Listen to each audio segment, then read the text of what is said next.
praise God, praise God, praise God, praise God, praise God, praise God, praise God, praise God, praise God.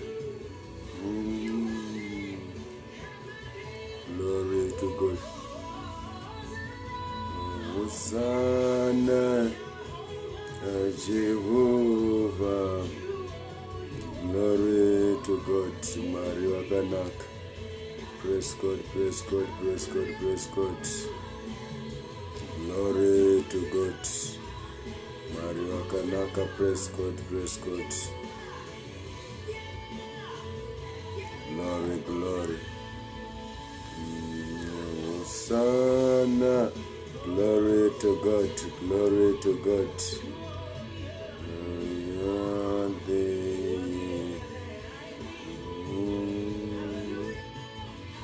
Hallelujah, hallelujah.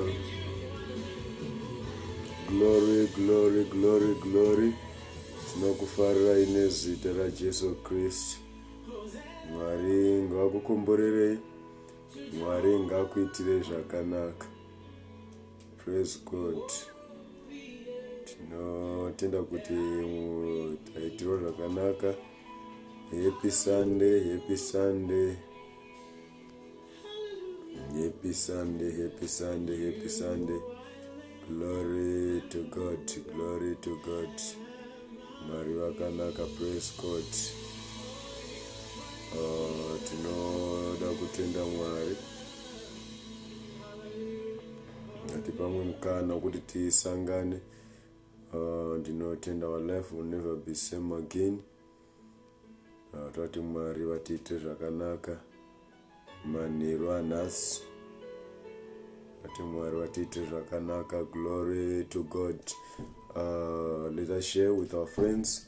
Let us share with our friends. Ngatingokwasana, ngatikwasane tichiri kupinda, ngatikwasane. Tese ndiana ndiri kuona navo. Glory to God, glory to God. I greet you all. Glory to God. Ndiana ndiri kuona navo, ndiana ndiri kuona navo.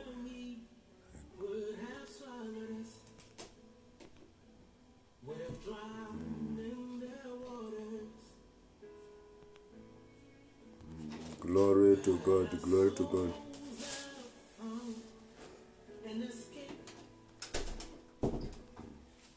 Ndiana ndiri kuona navo, ndiana ndiri kuona navo. Ndiana ndiri kuona navo.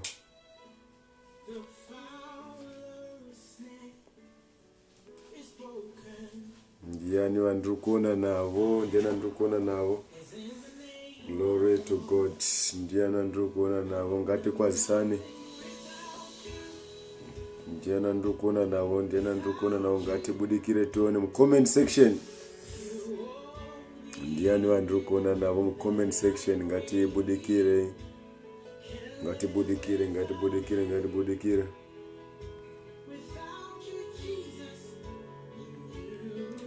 Ndiani vandiri kuona navo, ndiani vandiri kuona navo mucomment section.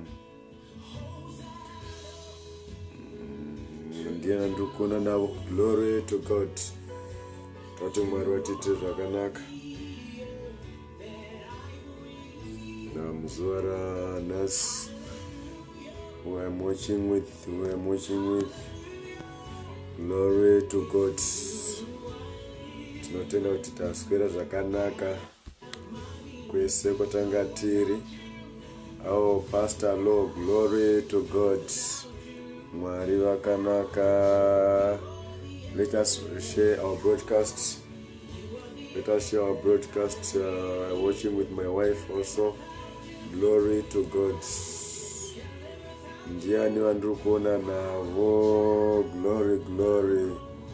Tinotenda Mwari. Ndiri kuona nani apo. Ndiri kuona nani, ndiri kuona ngatingoye share comment. Ngatise comment ku comment section. Glory to God. My wife is watching with me. Glory to God. tinotenda Mwari wakanaka. Toda kuti pedze nguva dzadzinenge dzatofamba zoti nonoke inasu. So hatizoda kuti pedze nguva yakanyanya. Kuti Mwari watiite zvakanaka, and your life will never be same again if you listen. Kana mukateerera even mamwe ese atakaita sermons ese atakaita many sermons ipapa pa Facebook. So there's a lot of sermons atakaita and anokomborera. If you listen zvekuda kudzidza, your life will never be same again. Your life will never be same again. I did one last, I think on Friday.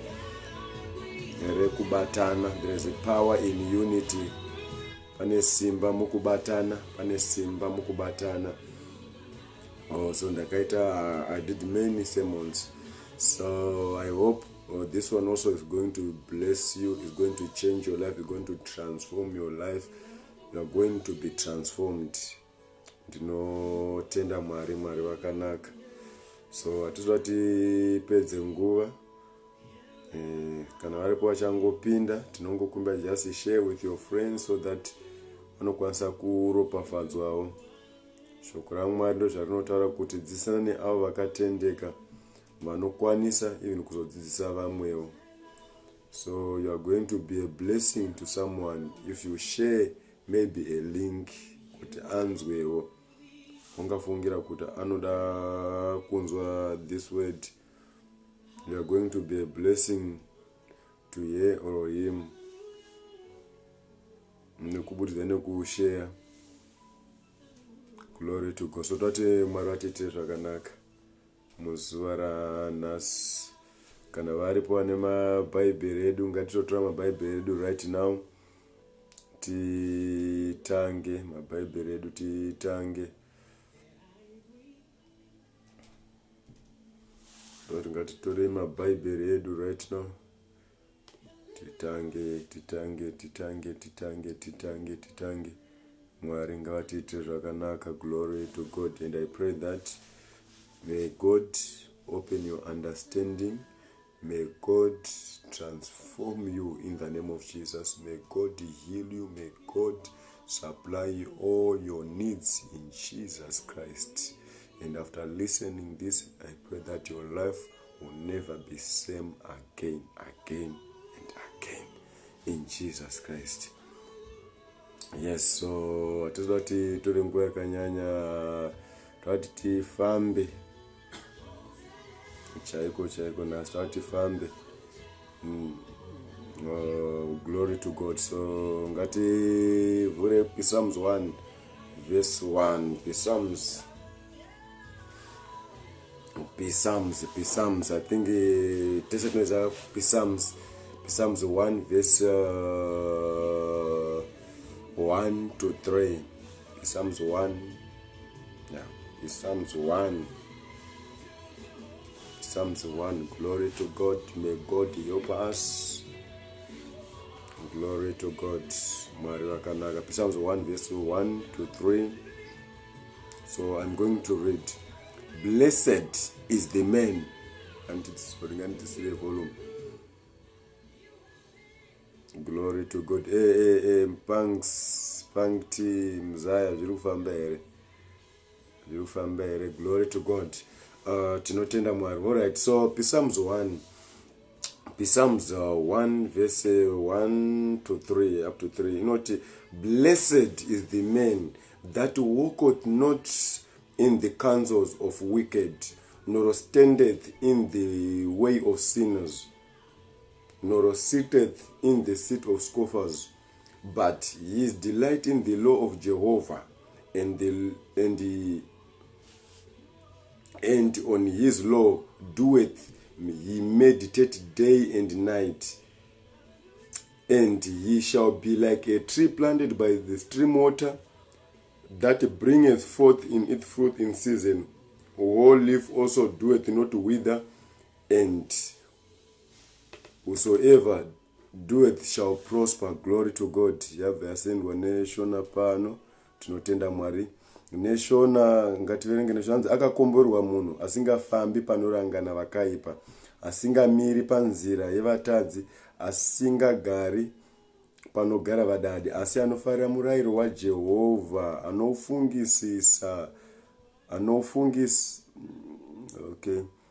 anofungisisa murayiro wake masikati neusiku. Achafanana nemuti wakasimwa pahova dzemvura, unobereka michero yawo nenguva yawo, mashizha awo haasvavi, chinhu chipi nechipi chaanoita chichaendeka. That is a blessed man. So this is going to be powerful, and today trambotora pane pamunhu akakomborerwa, blessed man. Andika so Bible redu riri kutaura zvakananzi blessed is the man, blessed is the man, blessed is the man, blessed is the man, blessed akakomborerwa munhu, blessed is the man who, blessed is the man that walk not in the counsel of wicked. Glory to God. Koma Kings no kugamchirai. So kuti understand something today. Changa chitarwa na Psalms. Changa taona David. Hanzi akaropafadzwa munhu. I think tese tinoziva kuropafadzwa. Kune kind sometimes tikati munhu akaropafadzwa akaita sei, vamwe vanotanga kutora nezvemota kuti no munhu ane mota 5 akaropafadzwa, munhu ane imba 10 akaropafadzwa. So kuropafadzwa zvinosiyana nekuti so some people vanotarisa in material side kuti no munhu akadai so akaropafadzwa kana aine zvinhu zvakawanda, munhu iye anenge akaropafadzwa. Yes, it's true, yes akaropafadzwa, but today kuti tinzwisise zvanga zvitaura Psalms. Yes, financially unenge but Psalms haana Psalms tinambonzwa tinzwe kuti munhu akaropafadzwa according na David aiti munhu anenge akaita sei, munhu akaropafadzwa anenge akaita sei according to this word of God. Twatinzwisise kuti munhu akaropafadzwa munhu akaita sei. So Psalms no pari kutanga chiti blessed is the man that walk not in the counsel of wicked. Glory to God. So this word blessed rakangofana futi ne word rekuti tikatasa mama versions kana amplified inobudisa pana word blessed ipapo inobudisa happy. So zvinonga happy is the man that walk not in the counsel of wicked. Happy is the man that walk not in the counsel of wicked. Glory to God. Akakomborwa munhu asingafambi panorangana vakaita sei vakaipa. Munhu iyeye akatokomborerwa zvisingaiti. Akakomborerwa munhu asingafambi panorangana vakaipa. Psalms akatoti munhu iyeye David shoko raMwari riri kuti munhu iyeye akakomborerwa. Munhu asingagari, asingafambi panorangana vakaipa. So tikatarisa futi this context, tikada kuona right now kuti vanhu vakaipa vakazara muma streets. Saka zviri kureva, so parakunzi akakomborerwa munhu asingafambi panorangana vakaipa, bozi pese pauri kufamba right now vanhu vakaipa vanenge varipo. Vanenge varipo, zvikwata nezvikwata zvinenge zviripo zvichirangana zvakaipa. So zviri kureva kuti ukaona vanhu vanenge vachirangana zvakaipa muma street, then wokona uenda neimwe direction. Zviri kureva kuti chii? Hanzi akakomborerwa munhu asingafambi panorangana vakaipa. Vatikatasa right now vanhu vakaipa vakazara matinofamba mumataxi, vanenge vachirangana zvakaita sei mumauya tinoshandisa all those anything munenge muine vanhu sometimes munenge muine vanhu vanorangana vanenge chirangana zvakaipa. So kuva in the presence umomo uchinzwa vanhu vachitaura zvakaipa momo unenge watotadza here, something like that. But tikaverenga think kuna Colossians 4 verse 5 inokwanisa kutipa nyaya yakawanda kuti how can we walk outside, how we walk kune vari kunze, tinofamba sei kune vari kunze. Colossians 4 verse 6 inotiudza kuti tinofamba sei kune vari kunze. Colossians 4 verse 6 inotiudza. So ngatingomanyapo quick tinzo kuti Colossians 4 verse 6 inotiudza tofamba sei kana tichifamba kune vari kunze. Glory to God. Colossians 4 verse 6 inoti walk in wisdom toward that are without. Walk, fambai nekuchenjera kune vari kunze, kune masinners ari kunze, fambai nekuchenjera. Redeem the time, fambai nekuchenjera nekuti mazuva akaita sei mazuva aipa. So this is Colossians 4 verse 6 iri kutiudza kuti alright kuna Psalms kwata kuti akaropafadzwa munhu asingafambi panoranganwa kaipa. Then Colossians 4 verse 6 ikatiudza tinofana kufamba, hanzi tofana kufamba with wisdom kune vari kunze nekuti nowadays mazuva aita sei aipa. So kuti tive vanhu vari blessed tinofana kufamba nekuchenjera kune vanhu vari kunze. And let's redeem the time because the days are evil. So the true blessedness, the true ndekufamba zvakanaka kune vanhu vari kunze ndekufamba tine wisdom. Haungati maybe ukuna vanhu vachirangana then iwo ujoina vanhu ivavo. Kujoina vanhu vanenge vachirangana zvakaipa. That's why Psalms ari kutaura kuti akakomborwa munhu asingafambi panorangana vakaipa.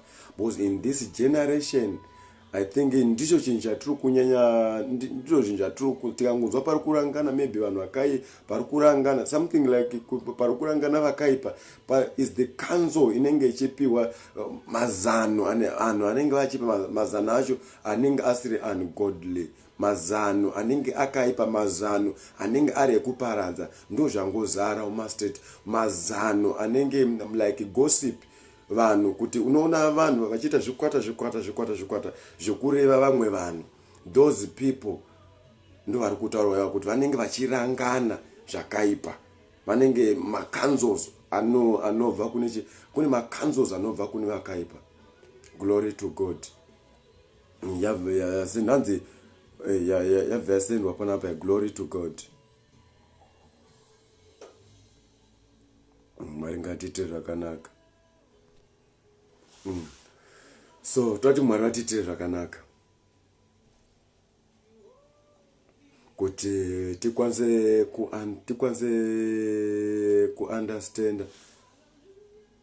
kuunderstanda kufamba kunodiwa naMwari. Kuti in this generation yatakurarama some people they like to counsel, they like to give counsels, they like to give my advices akawanda. And the many they desire to be teachers. Vakawanda vanhu vari kuda kungoti vanodzidzisa. Anyone vanhu avachadi kudzidziswa nowadays. Anyone ari kuti ndinoziva something. And yes, there is a place, but hatina sometimes zvinhu zvatinenge ichidzidzisa zvinenge zviri evil. Ninge zviri evil. Kwaane magroups akawandisa anenge achidzidzisa vamwe vanhu zvisiri kuita, zvinenge zvichikonzera kana kuti fornication, zvinenge zvichikonzera kana breaking divorces. so hanzi akakomborerwa munhu asingateereri asingafambi munzira dzinoranganwa akaipa. Sometimes unenge uchitodziziva nzira dzacho kuti no ndikafamba nenzira dzakadaiwo ndikafamba ndakadaiwo so ndikafamba kati nevanhu vakadai ava vanhu ava vanotaura zvakati yes unofamba navo then and they will influence you because varipo vamwe vanhu vakatobviswa mudzimba dzavanga vatovaka kwemamany years macouples akatoseparatwa nekuda kwekuteerera macancels anobva kunze nekuda kwekuteerera maadvice vanenge vaitaura mastreets zvinenge taura vanhu mastreet like for example varume vanogona kungotaura kuti no iwo kana mukadzi wako asingaiti mukadzi anofanira kurohwa something like that maadvice anenge achipiwa kunze kuti mukadzi wako anofanira kurohwa something like that and unofanira kuva uine mumwe affair uine mumwe small house. So ukanzwa munenge muchitaurwa izvozvo zvese sometimes vamwe vanhu vanenge vasingatauri kuti vanenge vachitoboosta nekuipa ukoko kuti ukangonzwa pane pari kutaurwa izvozvo zvekuchita something like that zvese zveupombwe something like that, those are cancels ye-wicked people yevanhu vema-ungodly kuti there hakuna chatinoexpecta chiri good kubva kune vanhu vasingazivi Mwari, vanhu vari ungodly, ma-ungodly people. Kuti there is a lot of people vari kuda kuita hanzi they desire to be teachers. Shoko raMwari kuna James uko I think rotaura kuti hanzi musava vadzidzisi vazhinji nekuti umwe naumwe achazotongwa kudzidzisa vanhu havachadi kudzidziswa vakuda kudzidza munhu wese akuti ndinoziva something kunyange chiri wrong anenge achida kungochipasa kuno umwe munhu kunyange iye sometimes akafailawo anenge achida kuti anenge anodiscourage vamwe vanhu kuti maybe akafaila in the area mukati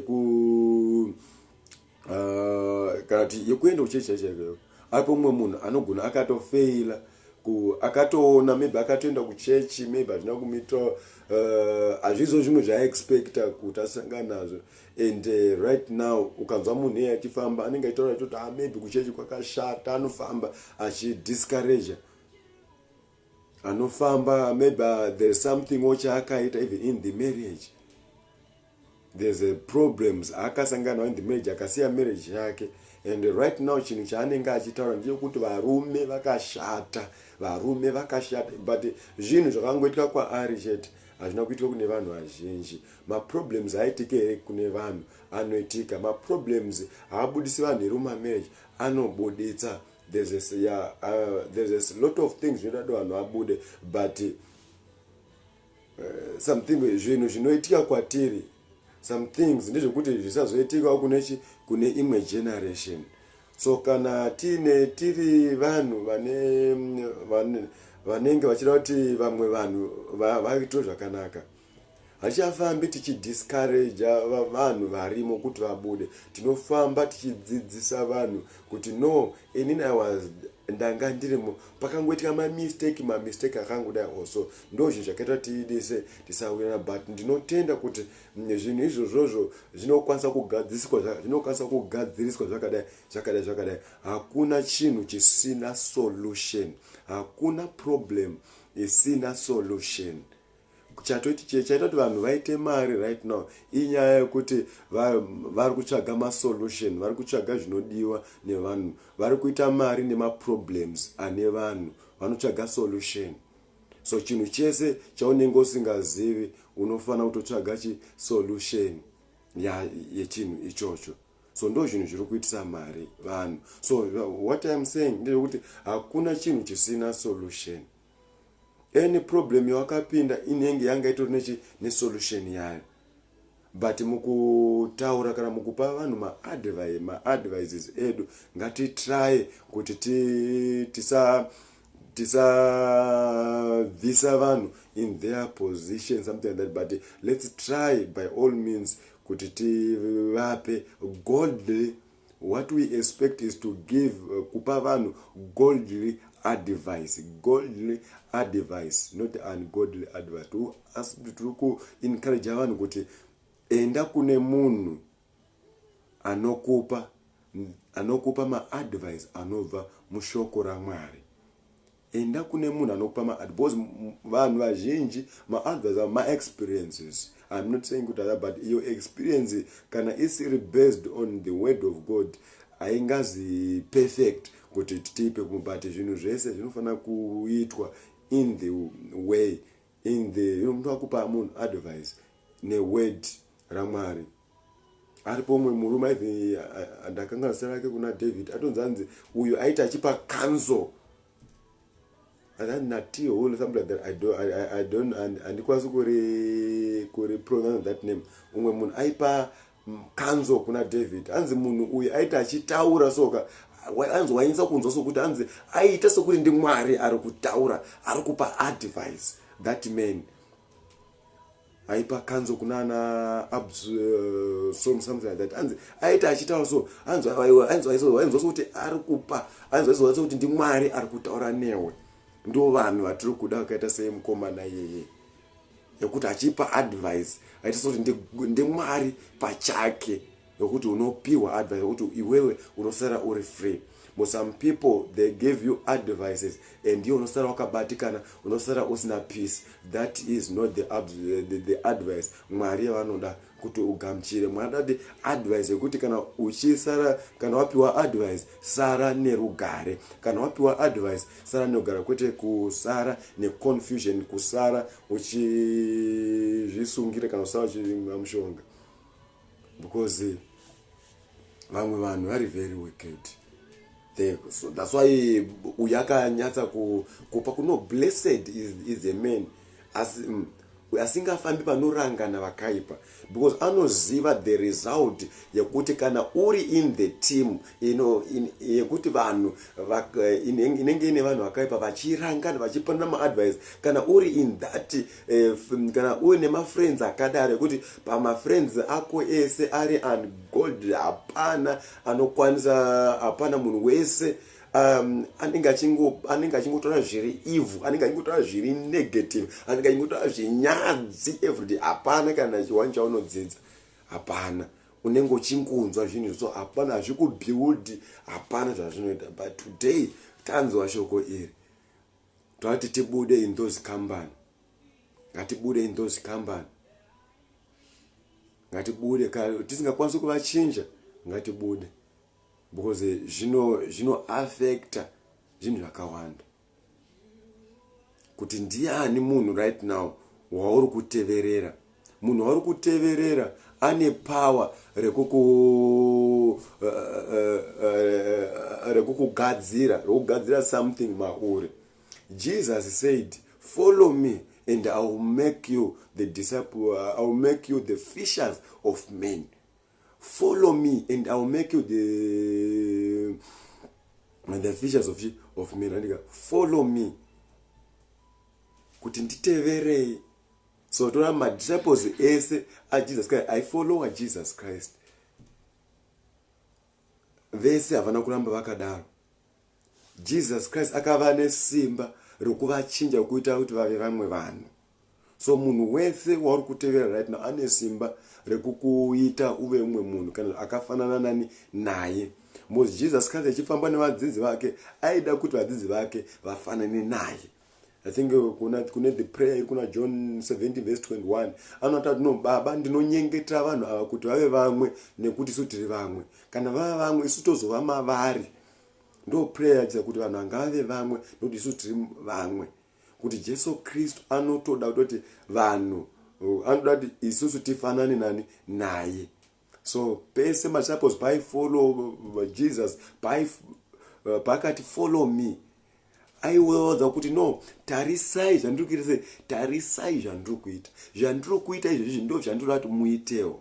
So munhu wese ari kutevera right now anoda kuti zvaari kuita uzviitewo. Kana uchitevera munhu anenge achiita upombwe, kana achiita sei, iye munhu iyeye unotozviitawo zvaanoita, unozviitawo. It's a matter of time. Unopesira wawira umomomo kana usina kupiwa power kuti ubude in that group or uchinje that person pamberi pako.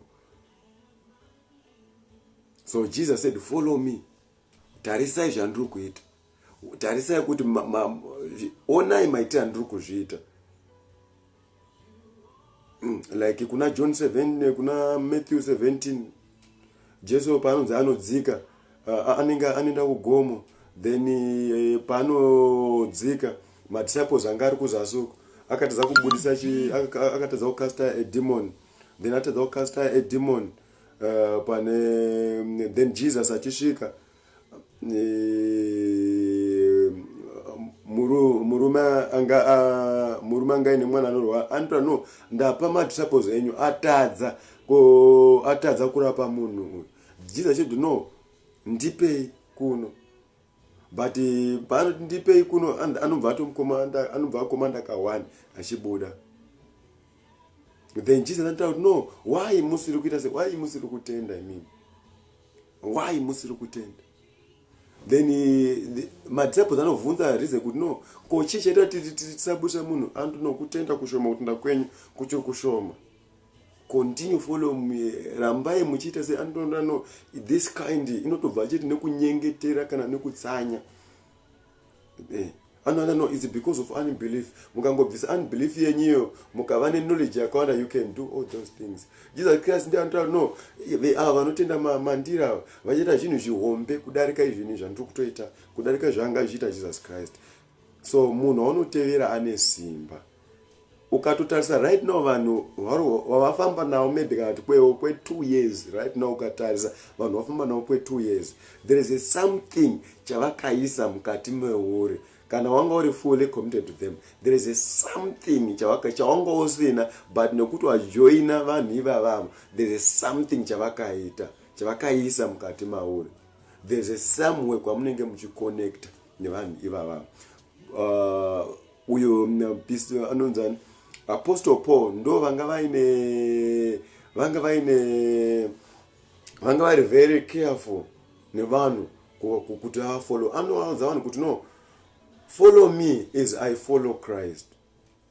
Imitate me, nditevedzerere inini. Kopai kana muchida kukopa, kopai, but kopai kana ndifollowa Christ. Imitate me, follow me as I follow Christ. Kana mukatongoona ndisingachafollow Christ, don't follow me.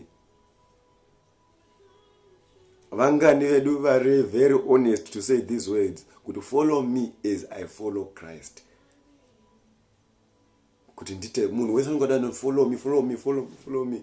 Vanhu akangocreate munhu wese kana angoita any idea yatoita right now, akangocreate a group, antoona vanhu anomujoin, anything chinhu chaangocreate antongoona vanhu vanotosupporta that idea yaanenge atora, even iri wrong. Even group racho raanenge apinda richisendwa chinhu zvisingaiti kana kuti riine vanhu vasingaiti. Zvinhu izvozvozvo zvaaffecta this generation yararama makore ano esocial media. But there's a lot of things zvanoda kuti vanhu vachengetedze kwazviri. And follow me as I follow Christ. So munhu wese waunofollowa ane simba, anokuimpata something. So beware wakuti munhu ari kufollowa ndiani. Follow me as I follow Christ. Munhu wese wauri kufollowa ane that power to conform you, to kuisa something mauri. You cannot say it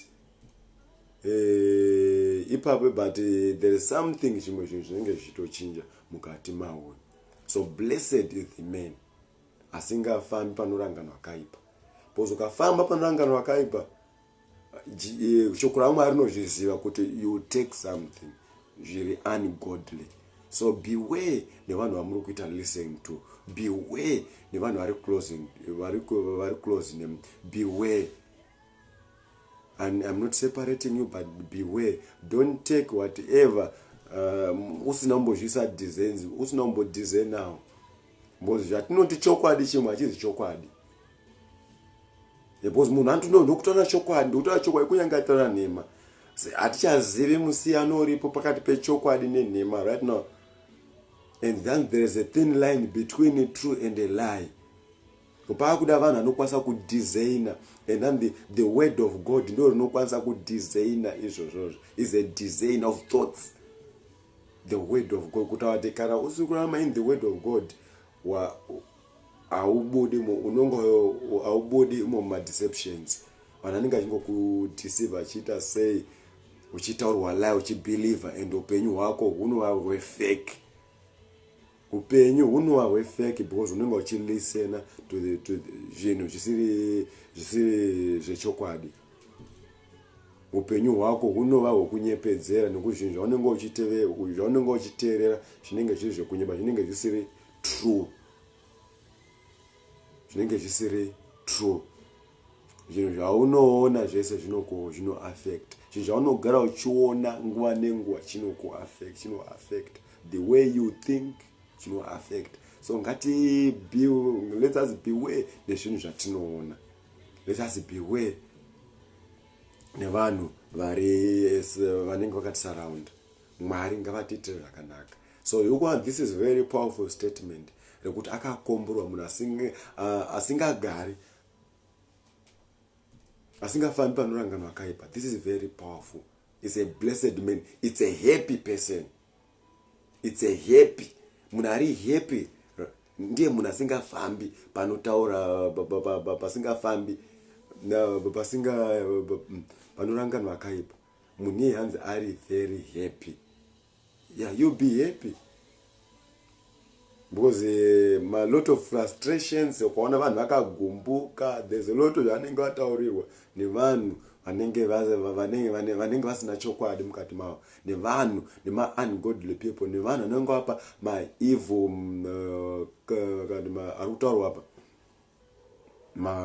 counsel ari ungodly. So beware nevanhu vamunoteerera. So uchararama upenyu hwako nemufaro kana ukasafamba panorangana vakaipa. Uchararama upenyu hwako nemufaro kana ukafamba panzira, kana ukatadza kufamba panzira dzinorangana vakaita se vakaipa. Boze ukafamba like vanhu asina mufaro, most vanhu asina mufaro vanhu vanoita makuhwa, vanhu havana mufaro. Like uri in that team unoita makuhwa unenge usina mufaro.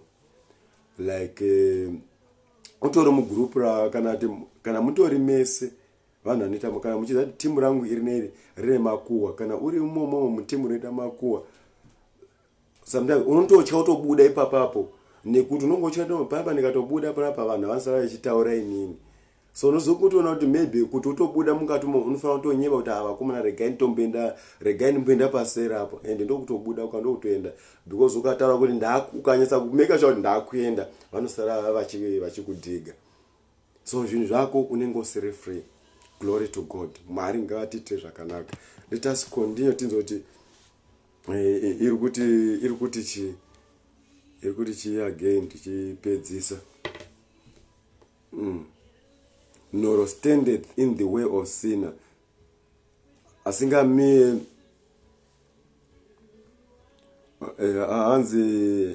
Asingamiri panzira dzavatadzi.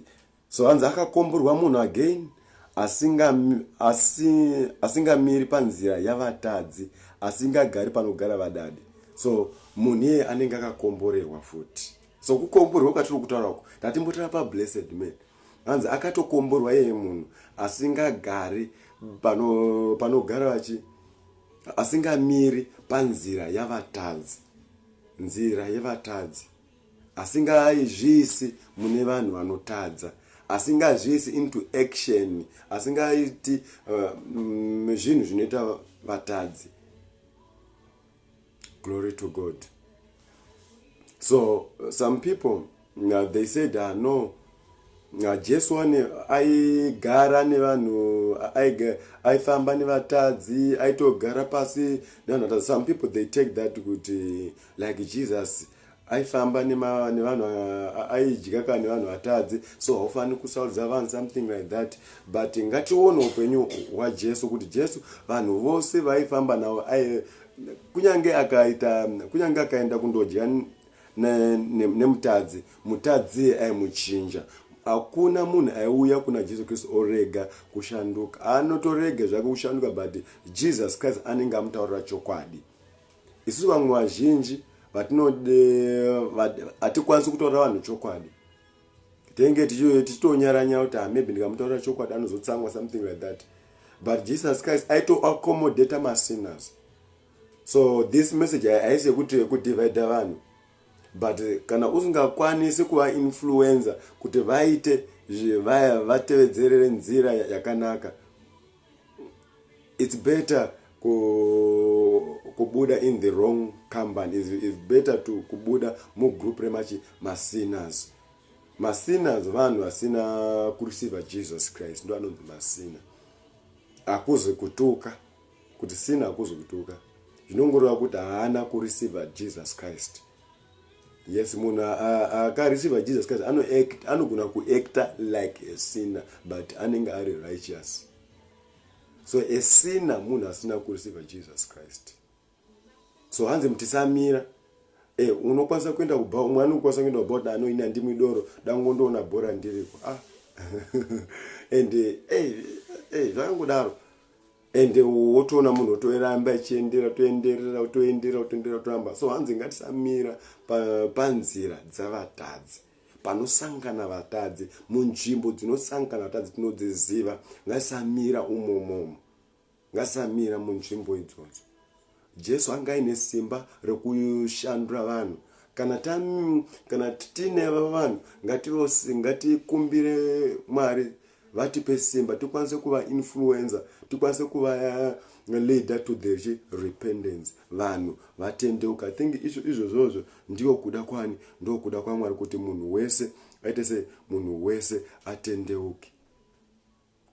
Because pari pamba ndaverenga pachitaura nyaya yemasinners.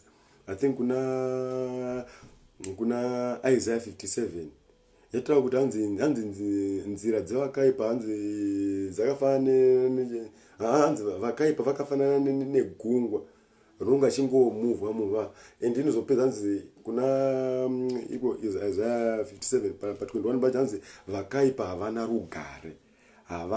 So they vari kutsvaga rugare, vakaipa vari kutsvaga rugare.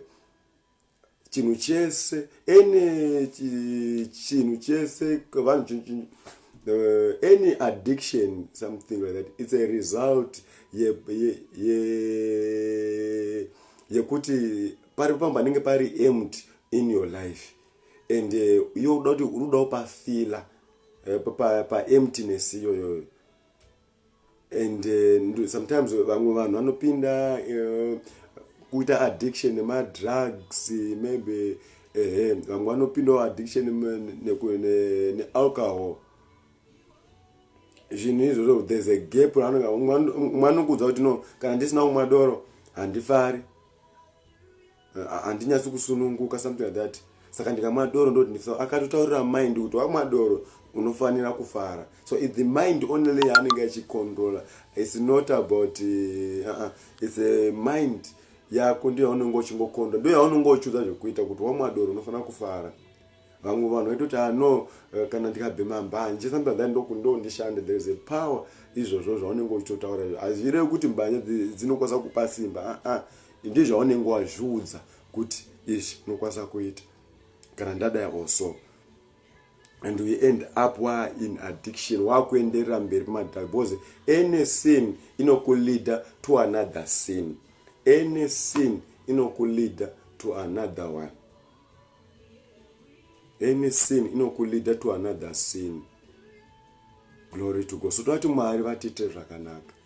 Bible rinototaura kuti no, rotanzi kuna Galatians 1 verse 6 rototaura kuti hanzi avo avo vatokura pamweya, hanzi mukaona munhu mumwe wenyu aita se atemptwa, kana mukaona mumwe wenyu awira into the sin, munoita sei? Endai mundomudzora.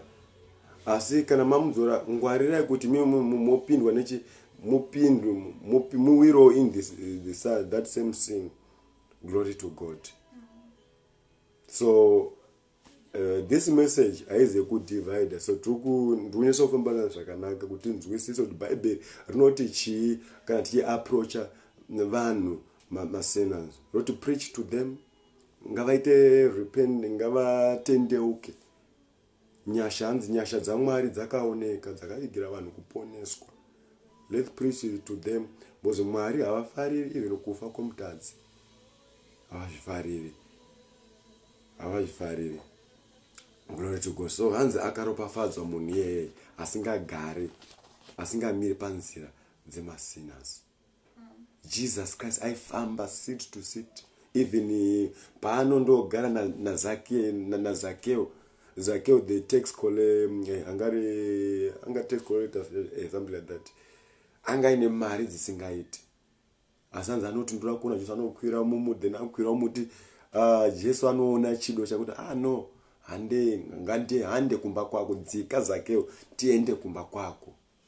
And kungoitirwa kushoyiwa that love ndo yaanotendeuka nayo, ndo zvaanotendeuka nazvo izvozvo Zakeo. Kushuwa that love yakashuwa anotendeuka kuti zvanga chibvira kuti ndotengesa kuti vanhu vese vandakarobha mari dzangu ndovadzosera double kuti ndakabira kana for example kuti kana munhu ndakakubira mombe 2 ndokudzosera kana dza 5, kana ndakubira mota 2 ndokudzosera dza 5, kana ndakakubira 10,000 ndokudzosera kana ya petrol card kana ya 20,000. Asanganiso anozviita, anoda kunzwa kutendeuka, anotoda kunzwa, then Jesus Christ anoenda that person. So hakuna a lot of people masinners mazhinji asangana Jesu Kristu aitoita repentance, aitoripira. So kuda kwaMwari kumasinners, kune vanhu vasinagamuchira Jesu Kristu ndekuti vagamuchire, vatendeuke, vasiye nzira dzavo dzakaipa. Ndizvo zvinotaurwa kuna Isaiah. Andotaura tinosiya nzira dzako dzakaipa, tsvagai Mwari achawanika. Glory to God. Mwari ngavatiite zvakanaka. So ngatipedzise tinzwi apa yakuchienderera mberi Psalms 1. Okay, inondeva hanzi seated in the way of school, hanzi asingagari futi panogara vadadi. Munhu hanzi asingagari, akakomborerwa munhu asingagari panogara vadadi. Hanzi kuri pomwana na Proverbs 21 kwataura kuti mudadi, hanzi mudadi anonyengera, hanzi anoita zvinhu zvake nemanyawi, anoita zvinhu zvake nemanyawi, ndiye mudadi iyeye, kuti zvinhu zvake zvese ane manyawi, hanzi anozvikudza kugara pane vanhu vane pride. And Mwari anoresist the pride iwawa. And Mwari anosimudzira vanhu vakaita sevakazvininipisa. Mwari anosimudzira vanhu vakazvininipisa, anovasimudzira, asi anoresista iva vanhu vane pride, anoresista even minyengetero yavo hainzwiki naMwari. Pride chinhu chisanaka. Pride ndiyo yakaita Satani ave muzanzi akafunga nemumwoyo make kuti maybe angangokura kudarika Mwari. And shoko raMwari rinozotaura kuna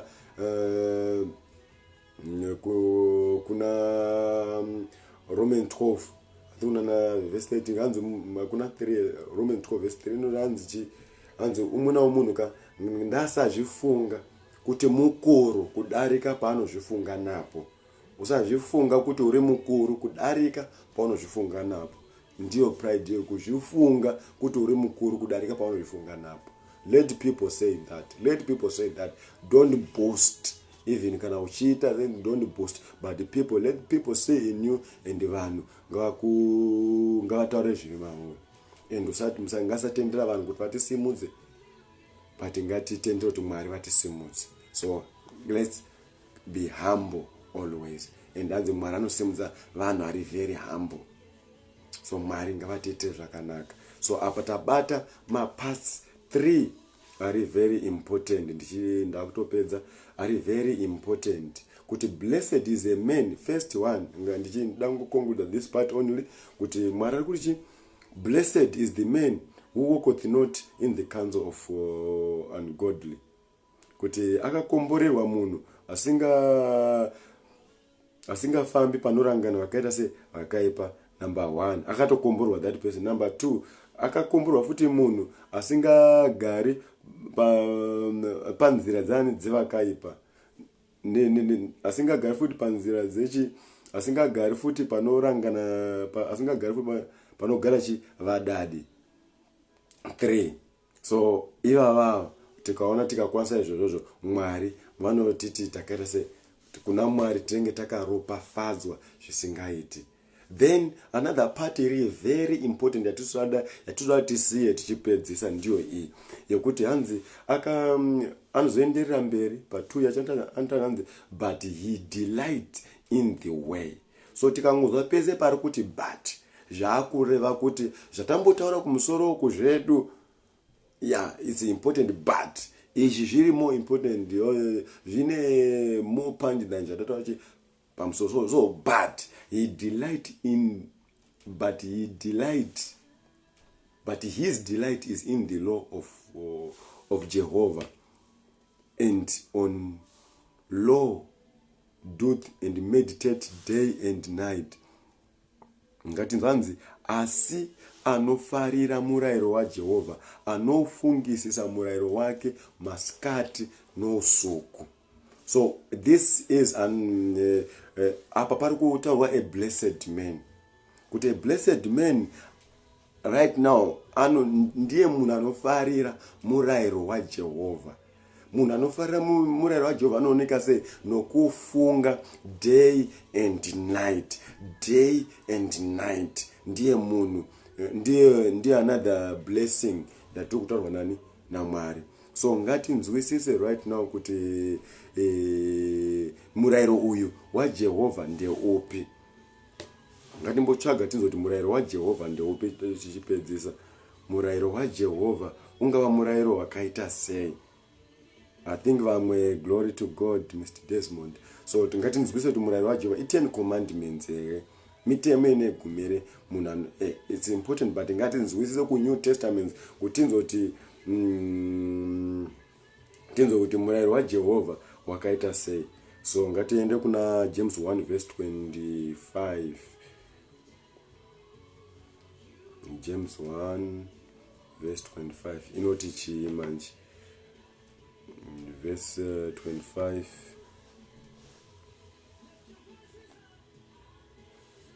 Verse 25. Verse 25. Verse 25. Verse 25. Okay, yeah, but he looked to the perfect law, the law of liberty, the law of liberty. So there is a law in the Old Testament, and there is a law of liberty.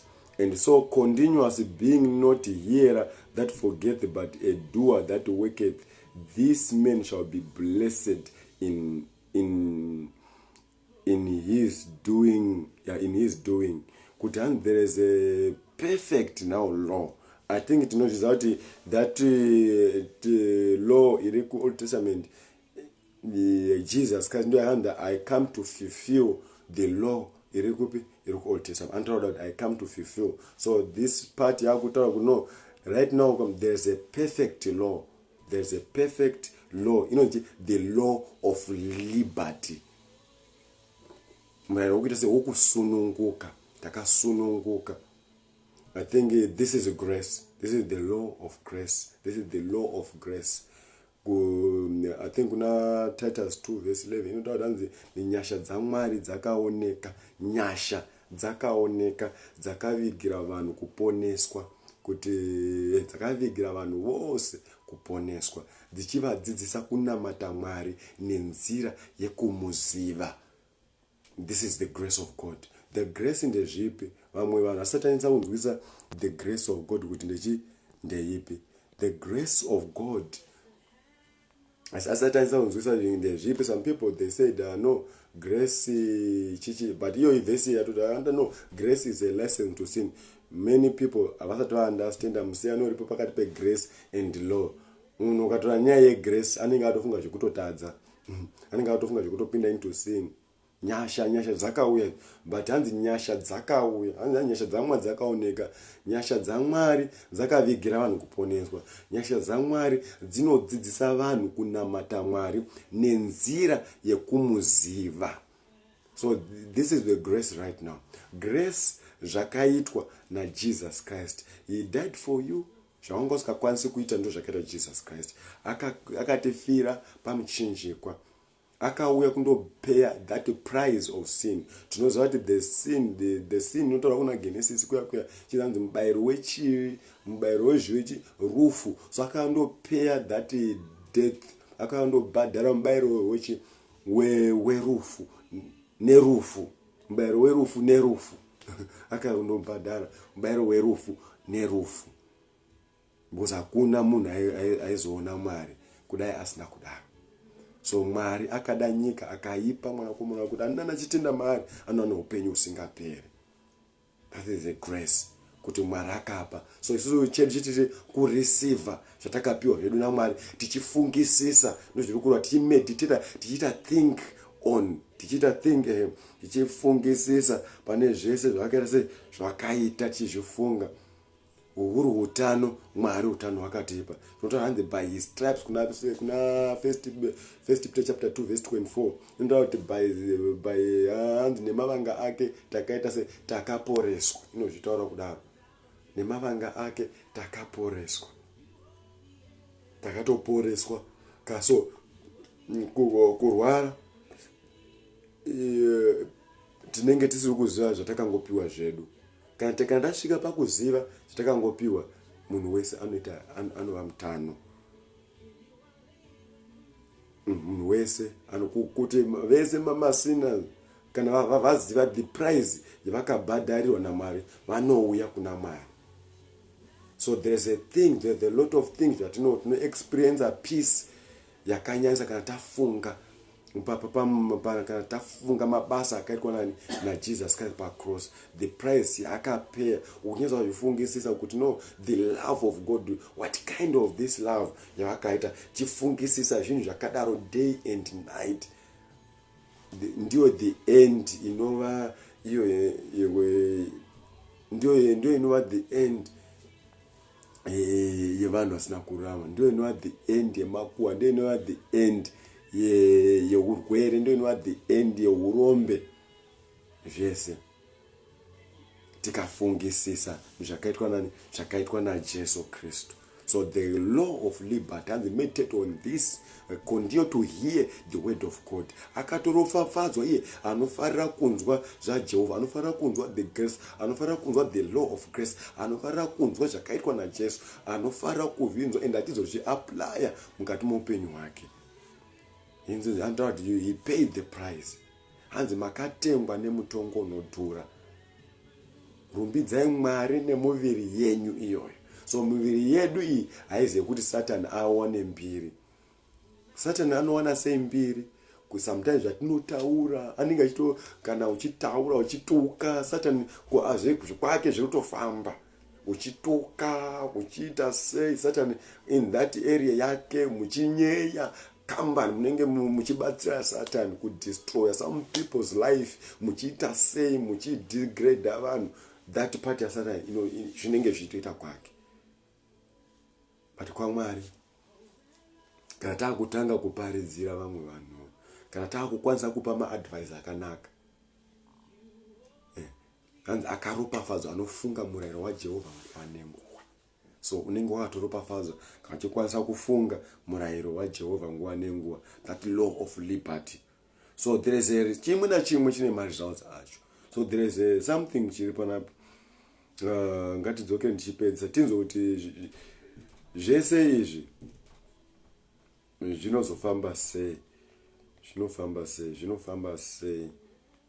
Ngatidzokere futi pana Psalms papa 1 verse 3. So this is the result chinhu chese chine mazva zvatiri kuita. Chinhu chese chaunoita committed to, you never run consequences echinhu chanoita committed to chinhu chese. Your choices dzine consequences. Every choice ine consequences ayo, and you never run from the consequence of your choice. So this inotaura kuti hanzi, and shall be like a tree planted by the stream water. So this is a blessed man right now. Akutaura kuti no, munye he shall be like a tree planted on streams of water that brings forth fruit in its season, whose leaves also doeth not wither, and whatsoever he does shall prosper. Anything chinji achaita munhu chieta prosper, and achava munhu akafanana nemuti wakasimwa pakati pemvura yokuti haashaiwi anything good in his life or in her life. Haashaiwi, and anopa zvinhu, anobereka anobringa fruit in its season. Haashavi chinhu chese anenge ainacho, and whosoever does shall prosper. Kana angofunga kuita chimwe chinhu chese chinoita prosper. Hakuna munhu anoda kungoshingira zvinhu zvisiri kubudirira. But ndo the result of a blessed man, ndo the result yemunhu anomeditata pashoko raMwari day and night. And chinhu chese chaachaita anoita se chinhu chese chaachaita chichava prosper, chichabudira chienda mberi. So this is the will of God, kuti tive prosper in all things, kuti tive prosper mune zvinhu zvatiri kuita. It is not the will of God kuti tirarame in the sickness, but ukarangarira kuti right now I am in the sickness, hanzi meditate these things, and meditate it day and night. Meditate, fungisisa the price akapewa na Jesus anotaura kuti by his stripes you are healed. And think about those things. Usafunga zvimwe, think about those things. Ndo zvinhu zvinokupa peace, ndo zvinhu zvinokupa kupora. Izvozvo usafunga zvimwe zvinhu, zvipe nguva yekumedita shoko raMwari, zvipe nguva, find the place, quiet place yekumeditata the word of God. Think about the word of God. Ndo rinokuporesa, ndo rinokuita uite prosper in all things zvauri kuita. Glory to God. So Mwari ngavatiitire zvakanaka. Ndo pandaida kuti tingosvika ipapa. I think tanzwisisa right now the blessed man. Tanzo kuti tikangotevedzera iyo part iyo, it will change our life forever. Tikangotevedzera Psalms 1 verse 1 to 3, it will change our life forever. Glory to God. Mwari ngavatiitire zvakanaka. Handisi kuendera mberi. I pray that you will be healed in the name of Jesus. I pray that you success in all area in the name of Jesus Christ. And I pray that may God increase hunger for the word of God to read and to meditate in the name of Jesus Christ. Glory to God in Jesus Christ. It is done. It is done in Jesus Christ. Mwari wakanaka. So ngatisangane on our next teaching. God bless you. Just comment what God is doing in your life through our messages. May God bless you in Jesus Christ. Amen.